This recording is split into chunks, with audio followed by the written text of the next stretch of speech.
Welcome back to the Mount Noise podcast. It's me, Isaac. Who else?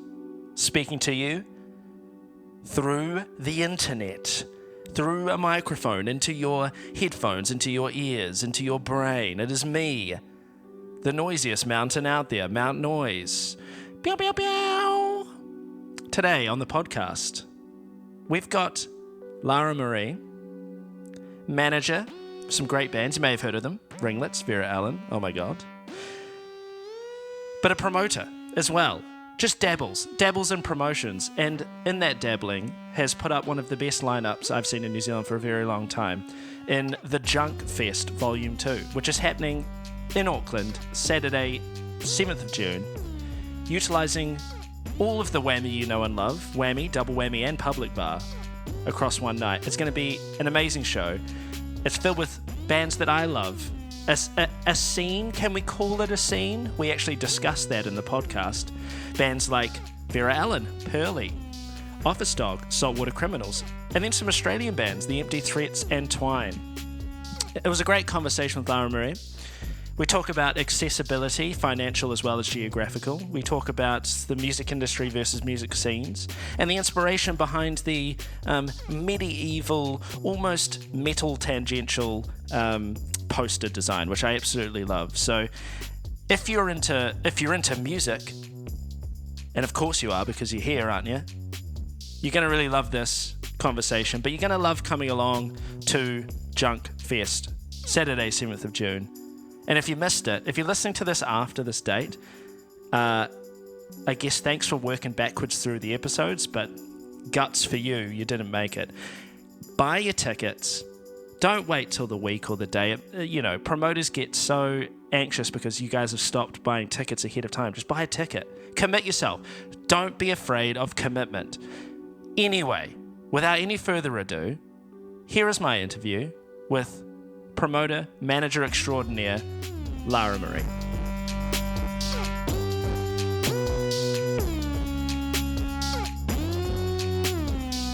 Junk. Yeah. What the hell is junk? Like, from your perspective. Well, junk, the one word, I would assume you're referring specifically to the festival. Definitely. If someone said, what is junk, I would think they're talking about the festival, although it could mean all of the things I do, I guess, kind of sit under that moniker or similar. But the festival is essentially an accessible introduction to alternative music that people can attend without breaking the bank and have a great night and see lots of bands in one spot at the same time. And why are the bands that are on the lineup? What's the through line of these bands? Like, for you, from your perspective, like we've got Cabinet, Dropper, Hoha, Office Dog, Pearly, Vera Ellen, a couple of Australian bands. Like, is there a through line? Yeah, absolutely. I think so anyway. The obvious through line is genre. They all undoubtedly sit in the alternative space, but that is such a broad brushstroke of a term that it's there's so much within that word that is completely unique and different and also crosses over into other genres. So that's not really, to me, the main through line is I see them as artists who are all doing very, very cool things and have a very unique point of view that they are trying to express with their art, but they are not, more often than not, being widely supported or showcased by the New Zealand industry. And there are just not many festivals that will put those kind of bands on their lineups. Yeah, it's very true. Very true. Would you call it... Do you think that there is a scene developing of these kinds of bands? 100%, yeah.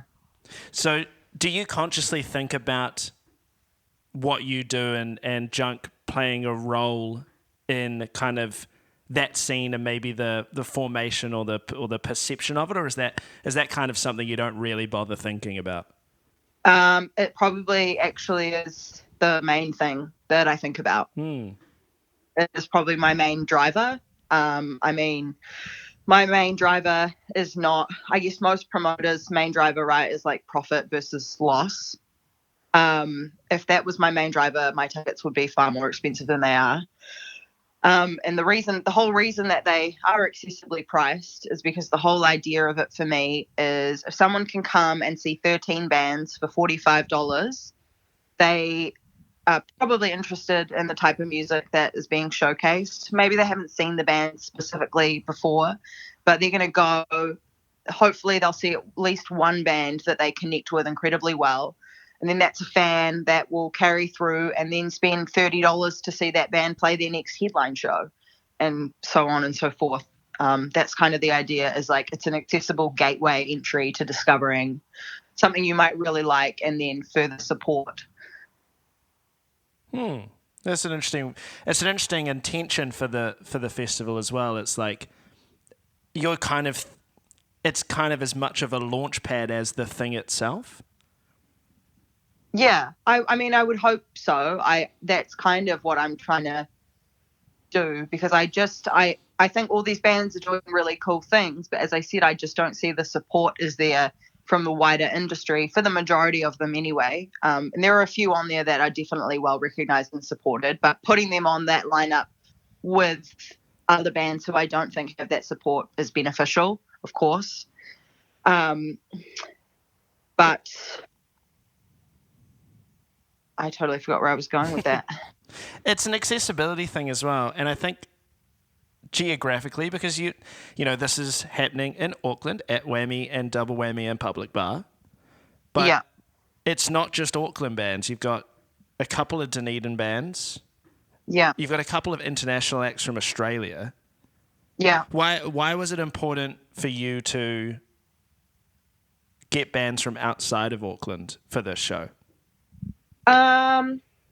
Well, it was something I wanted to achieve personally, as like I viewed it as me taking the next step in my own, like it was a selfish desire for me wanting to take the next step in my own career, that I could bring an international band to New Zealand. But also, I, in the past like 2 years, have really been thinking about, I think overall, I mean, Australia is so much bigger, so everyone always uses that to explain why they're better at things. But Australia is generally much better at supporting its alternative scenes, but still suffers many of the same issues we do in terms of size, being in the corner of the world, all this sort of stuff. But they do a much better job at supporting their artists. But there's kind of there just doesn't seem to be, there's not this like cross Tasman dialogue that's really happening, particularly in music. I don't really think that there's a strong connection between Australia and New Zealand, and that kind of sucks. Like, it's just not. We're seeing it happen more and more, which is great, and that's kind of what I want. Is I would love to see a bit more of a dialogue happening where bands are coming here to New Zealand and then they're getting to know our bands and then saying, hey, you want to come and jump on some shows in Australia as our support act, and we're kind of uplifting each other in that sense. So how did you get that connection going with, say, like someone like the Empty Threats or Twine? If it is, as I agree with you, like it has been hard to connect those two places for quite a while. But you've got two bands on your festival. So how did you make that happen? Well, I mean, I have to give full credit to Ian from Camp Aloham, because I saw both of those bands at Camp Aloham in 2024. And by that point that I went to that festival, I was feeling pretty, I don't know, like I think every year towards the end of the year, I start to get a bit disillusioned and like, what am I doing all this like hard work for? I think by that point I had just very recently been made redundant from my music industry job that I was in, and going to Camp Aloham just like completely reinvigorated me, and I saw something really exciting that could be created just from like meeting people and making connections and inviting them over. And so I met I saw Twine for the first time at camp. I didn't meet them there, but I saw Empty Threats there, and I met the front person, Stu, and I was just really enamored by them, and we kind of exchanged some messages online. And then earlier this year, Logan McAllister, Goose Garden, brought Twine back for a second time to New Zealand for some shows, and that's when I properly met the band. And I thought, Twine would make sense to bring back because they're building an audience here already. It's kind of a safer bet than bringing an Australian band that have never played New Zealand. So I thought if I'm going to take a risk, I may as well bring bands who have some semblance of a connection here already. And so Twine was the natural first kind of band that I wanted to approach from Australia. And then I decided, fuck it, I'll just bring the Empty Threats as well, because I wanted both of them, and I kind of initially thought I wasn't going to be able to make that possible. And then I just got to a point where I was like, screw it, I'm just going to do the festival that I want to do and not worry and try not to be so scared of, I guess, the potential risk involved with that. That's really cool. And, you know, what would you describe, because we're talking about this kind of being, you know, I hope it's not too pretentious to talk about, but like the kind of scene forming kind of exercise as much as it is a festival as well.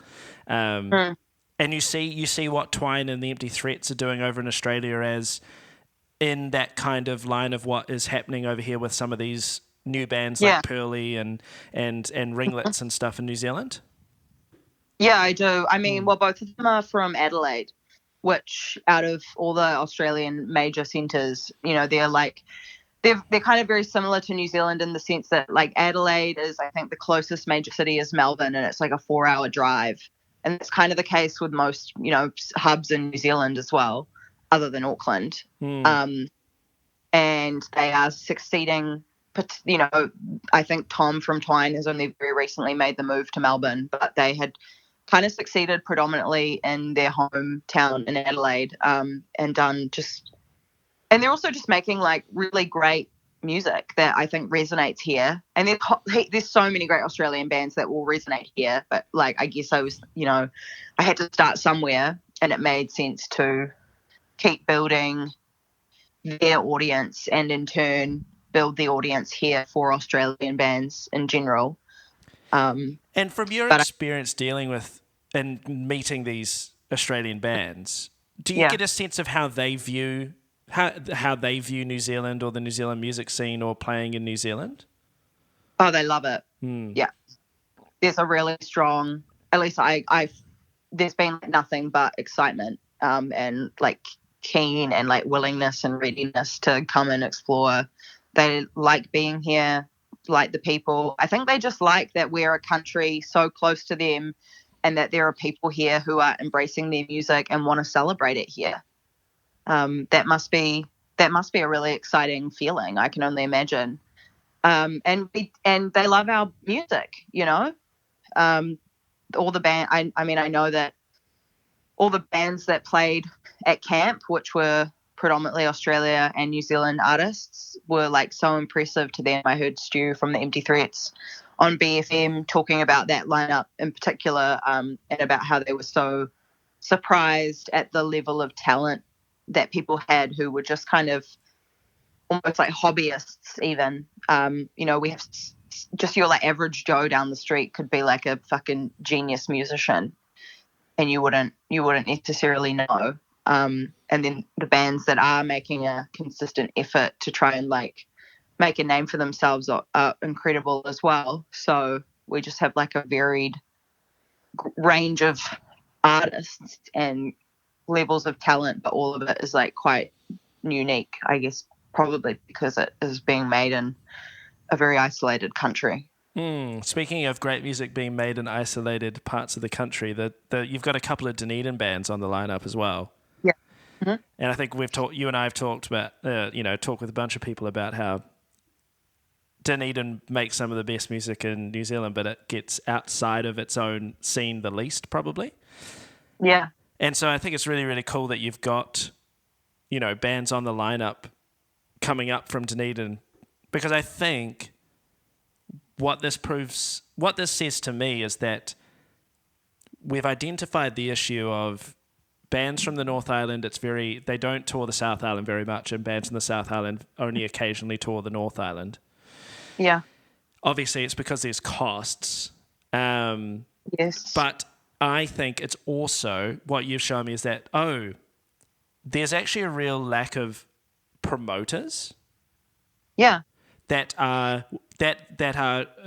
taking bands from around the country. Like, I generally think this is one of it was basically the iGum Scenic Tours and now Junk. And I'm like, maybe that's a big issue. Like, bands are, it's a lot of risk on a band to be like, I'll book a national tour and do all these things. But promoters are a little bit more free because they're not writing and recording their own music, at least for this project. They can spend more time like building audiences and making those logistics make sense than maybe bands can. Yeah, and I mean, it's not just promoters. I mean, I wouldn't even say I wouldn't necessarily call myself predominantly a promoter.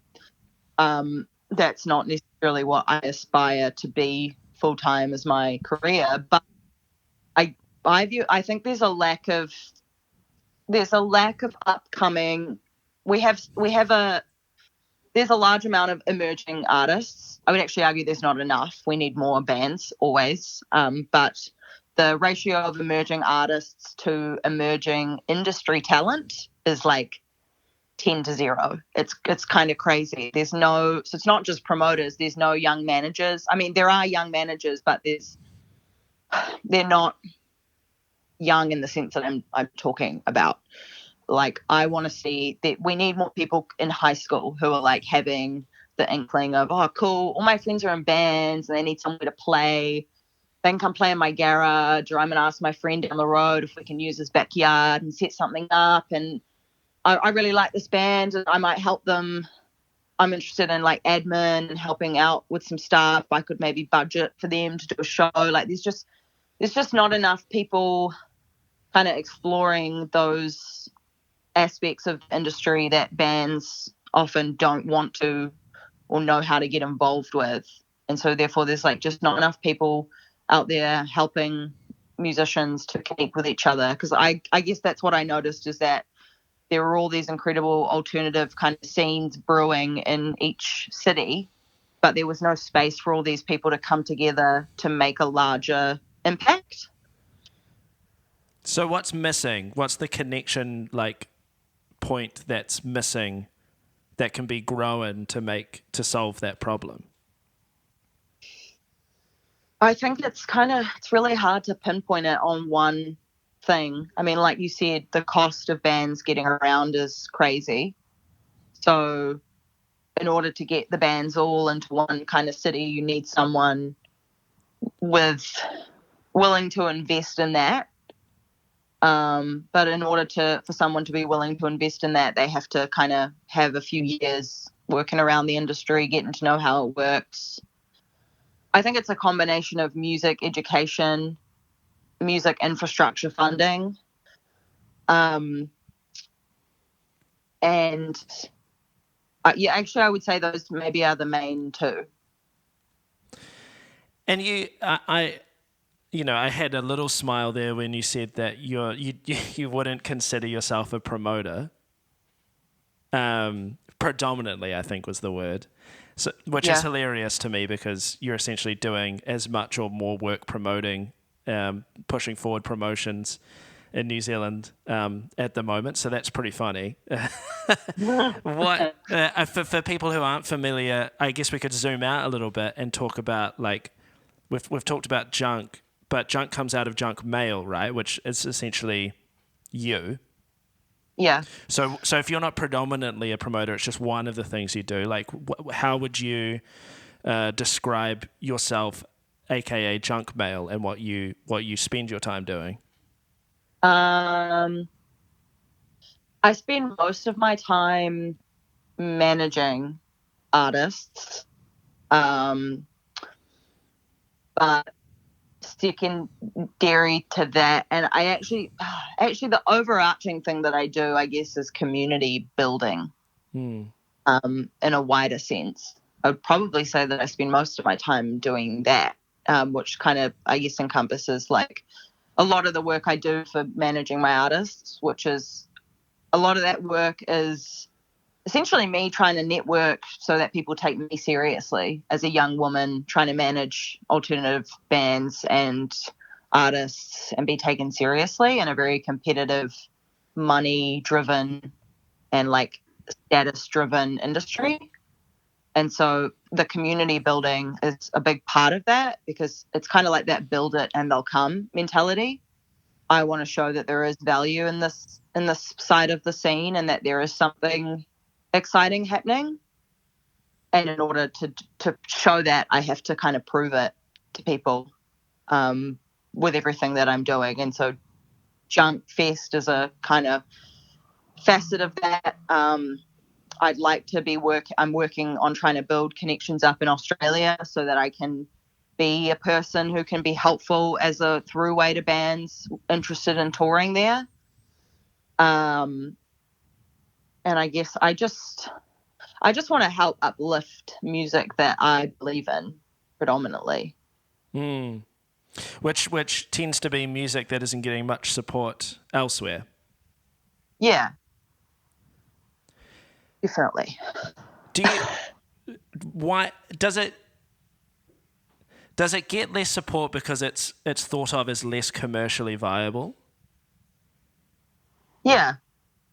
Which is crazy. Yeah, it is. Because I don't think anyone who feels that way actually has a solid grasp on what commercial viability even looks like anymore. I think we're just hanging on that idea. I think they think commercial viability means can this band make money for other people, whereas we think about can this band be sustainable for themselves. Yeah, I think that you're right. I think that's a big difference. Yeah, well, a lot of infrastructure, when you kind of dig deep into it, you start to notice that it is funding for artists, but it's actually funding everyone except the artist. It's funding a product to make money for other people. It's funding the artist so that they can fund other people. Yeah. Sick. Now, I'm coming to Junk. Am I going to be able to see every band on the lineup? I do.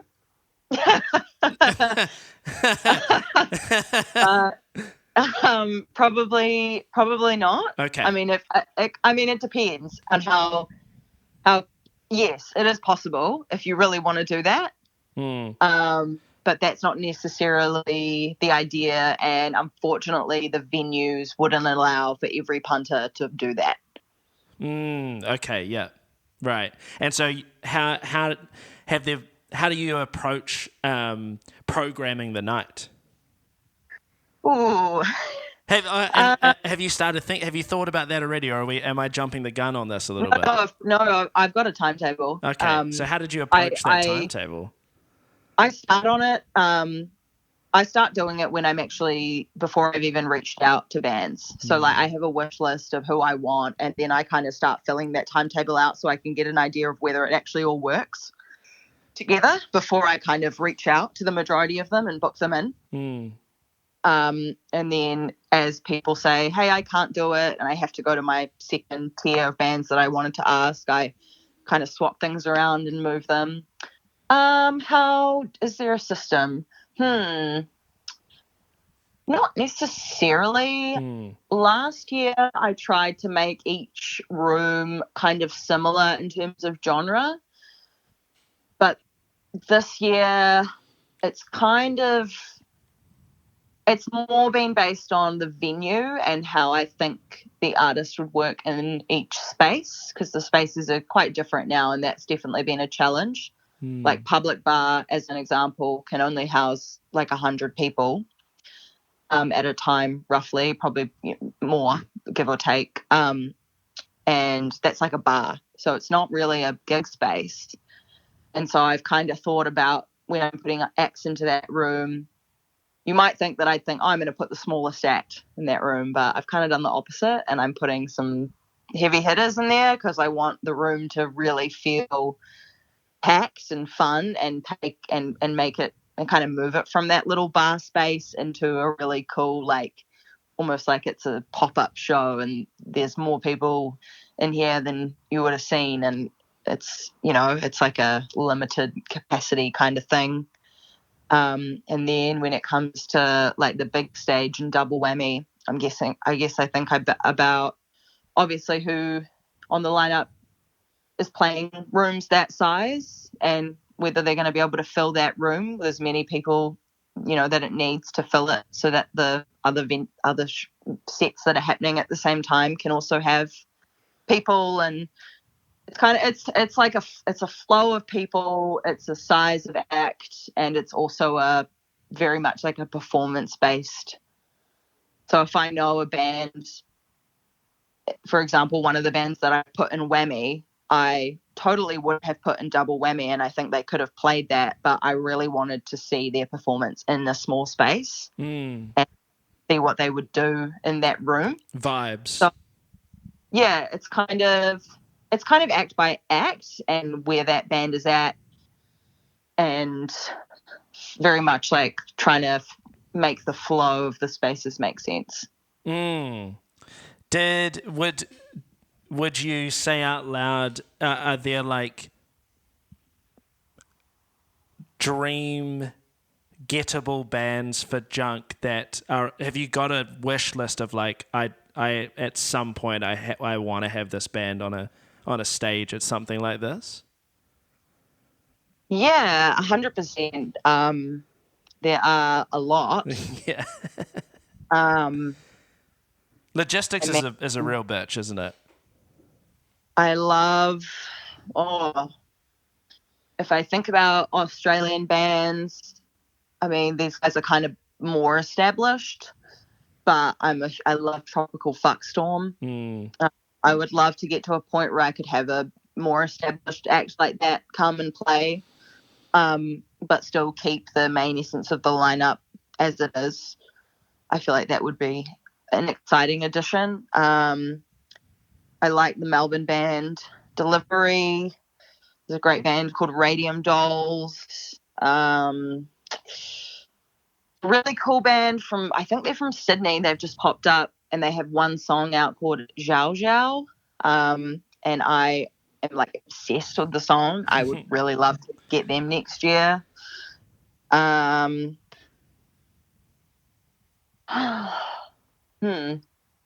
If I may ask, how are you finding all these bands? Like, say, like, Zhao, like, how are you, and how have you got your fingers in these scenes? Honestly, good question. It's mainly Instagram, to be honest with you. It's Instagram and Spotify, which I know, Spotify poo-poo. But I like Spotify because ultimately when you know how to use it to discover, you can still discover really, really great stuff. But a lot of them, it's Instagram, because I guess like I'll follow one band and then I'll see the other bands they're playing with when they announce their tour, and I'll go and check those bands out. Then I'll pull them up on Spotify, and that band might have a Spotify playlist of their local favorite acts. And then I go to that Spotify playlist and I'm looking through and seeing what that band likes. And the cycle just kind of continues. Like, I think once you discover a few that you really like, it's quite easy from there to kind of make cross connections and go, oh, I really like this band Delivery and they seem to play with this other band all the time. So I'm going to kind of check them out and see what they're doing. So it's a lot of that. And I'm really interested in it, and I would always prefer to listen to a band that has like less than 100,000 monthly listeners than, like, not to sound I'm aware that sounds pretentious, but you're on a pretentious podcast. Yeah, but I mean, if I am going to use like the devil's DSP to listen to music, I may as well be using it to listen to artists. And I'm not just listening to them, I'll then go and follow them on Instagram and support and do other things. But Spotify has been a good tool for me to just discover, and then it's what I do from there that is important. Yeah, I would say we can let you away with it because you're probably helping bands a lot more than most people listening on Spotify. Yeah, maybe. Oh, there's also a band I would love to. I mean, it's like a field dream. I would one day like to bring a band from outside of Australia, like UK or Europe or America. There's a really great band I saw a few years ago when I was in LA. They opened for Yard Act, and they're called Gustav. Yep, I I know think good stuff, yeah. they're so good. Mm-hmm. I mean, they're again more established, but still not really. There's a whole amazing UK. I got really into. There was a UK guitar scene around the Windmill. Yeah, Everyone knows Black Country New Road and of Black course. Committee, but there was a kind of like supplementary scene of very like angular, biting kind of guitar stuff that Squid was a part of for a little bit, and I would associate good stuff with it. But it's like the Cool Greenhouse and Moorish Idols and Public Body and all these bands. Like, so Yes, I love Public Body. yeah, so like I totally get it. I wish New Zealand was like, if we were closer to the UK, that would be the kind of bands on these things. It's just we're closer to Australia, and luckily Australia is also having some good guitar scene growth at the moment as well, which is really cool. Yeah, Australia's got there's so much going on there that I think is really exciting. I really like what's coming out of there, and I think that it makes sense to kind of build up a bit more, especially for our alternative scene here, which I would say is like so not supported by the wider New Zealand industry. We need to find our own support, and let's like link up. Let's link up with our friends across the ditch, because Also, we've everyone. got a huge advantage in the fact that almost all of the music we platform is good compared to like the mainstream industry where like some of it's great and most of it's pretty boring. Yeah. It makes it, we actually have a big advantage in building actual audiences that care about our music and care about the artists involved. So I feel like that's a thing that hasn't been focused on enough, is like, yes, radio and ones to watch and a major label is a really easy way to get a audience that kind of recognizes your name and doesn't come to your shows, but actually making good music and then actually spending time building audiences, finding out the people who actually like good music would be a way better use of our time in the alternative scene, because those audiences equal sustainability. Yeah, exactly. And they need I gigs mean, to go to, which is why junk is great. yeah, I agree. And I also think that the idea that there's more of an audience for commercial music in New Zealand, or at least what the wider industry views as being commercial, the idea that there's more of an audience for that, I actually think is really misguided.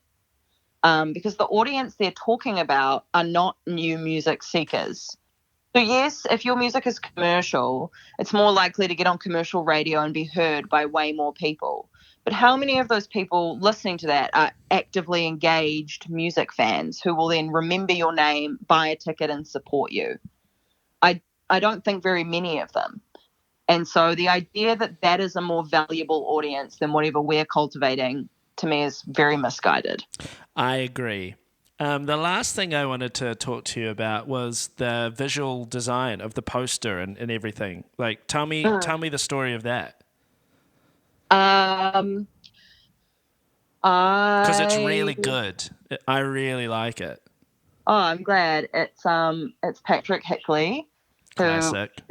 did the last poster for me. I really like Pat's work, of course. But the idea, I essentially asked him, and I sent him all these references of like, well, I often talk to people about the metal scene as being like, I guess what I would aspire to achieve, where I feel like there are so many metal scenes around the world that thrive purely in their own spaces. They don't need any outside support.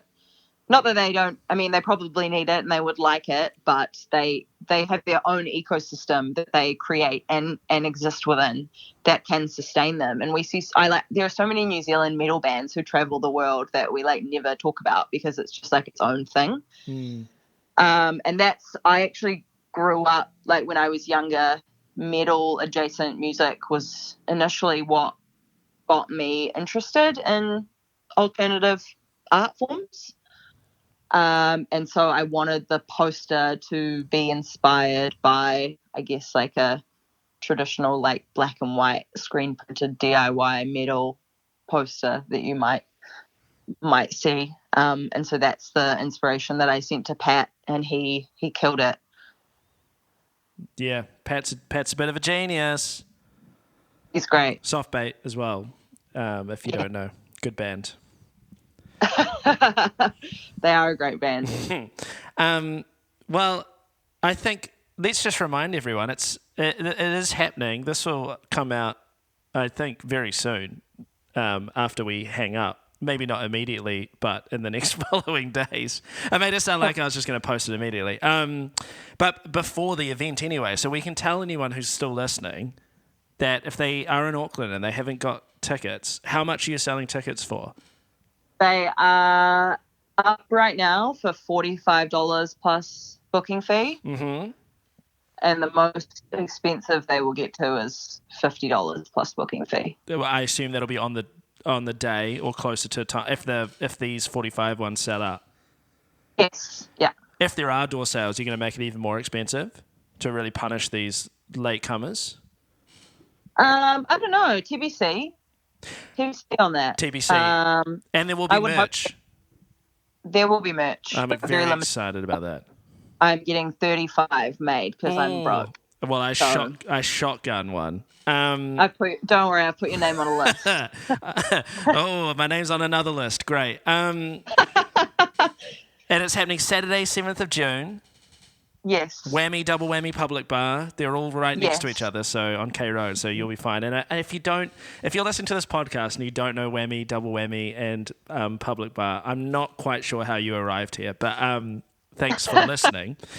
Tickets from Under the Radar, of course. And I just want to say a big thank you for making this happen. This is like I said to you, I think this is a gig purely for me. So I'm really glad that I can just come up here and see all those bands. Yeah. You're welcome. Yeah. I will also say if you are in Wellington, there is a sideshow on Friday the 6th of June, which has the two Australian bands, the Empty Threats and Twine, and Macho Macho from Wellington, and a new band called True Mets, who are making their live debut at that show. And where is that show? That is Friday the 6th, so the day before the full shebang in Auckland. Where? Oh, where? Meow. Meow. Tickets from the same place, Under the Radar? You can find the links to tickets on Under the Radar, but they are from meow.nz. Beautiful. Anything that we haven't covered that you would like to say to the listeners? Please buy tickets early if you can. It really helps because putting on events like this is very scary. And shout out to, you already mentioned iGum and Camp Alohum and Goose Garden and all of the other cool DIY stuff that's happening. There's also Swamp Soul in Wellington who do very cool shows. And so I certainly don't want to act like I'm the only person doing this, but we all need to come together and uplift each other to create one big proof of our existence. We're scene building, music scene building. We actually did pretty well in that conversation. Didn't get into too many music industry rants. Kept it nice, tight and focused, which I'm very proud of us for. And so if you're listening to this and you're somehow still on the fence, come along. The bands are amazing. Some of my favorite bands in New Zealand, and it's not only just for you, but it's supporting what is probably one of the coolest things that's going to happen in New Zealand this year, done by a young person who's working extremely hard for the good of us. So let's go bloody support them. And thank you for listening and supporting Mount Noise. Whether you're a free subscriber or a paid subscriber, I really appreciate you being here. If you're listening to this and you're not on the Substack newsletter, get involved, where we have podcasts, but we also have articles, opinions, things coming out, events in the future. We'll tell you more about that soon. But thank you for listening. I hope you're having a good time. I hope you're listening to some good music. I hope you're buying some band tees and supporting your local scenes. And I'll see you at the next episode. Ciabatta.